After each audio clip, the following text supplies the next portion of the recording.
Kailan po yung susunod na pagdinig natin at nasa bina na po ba tong 5 contractors na hindi sumupot doon sa September 2 na pagdinig ninyo?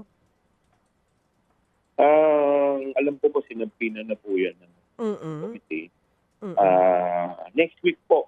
Next week po. Hindi pa lang po malalaman kung Monday, Tuesday o Wednesday, but definitely next week po. Meron po tayong susunod na committee hearing. And ano po yung gusto natin na mahimay o mabusisi dito po sa 5 contractors na hindi sumipot nung nakaraang hearing? Like andito rin pala sina Diskaya, yung Wawaw. Well, siyempre ako gusto kong malaman bakit alam ganyan ang nangyari. Kung bakit nagbayaran sila o kung talagang natanggap nila yung bayad at at the same time wala naman pala silang ginagawa. Diba?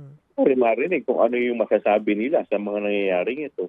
Mga kapatid, brothers and sisters, saan ka pa? Dito na tayo sa totoo.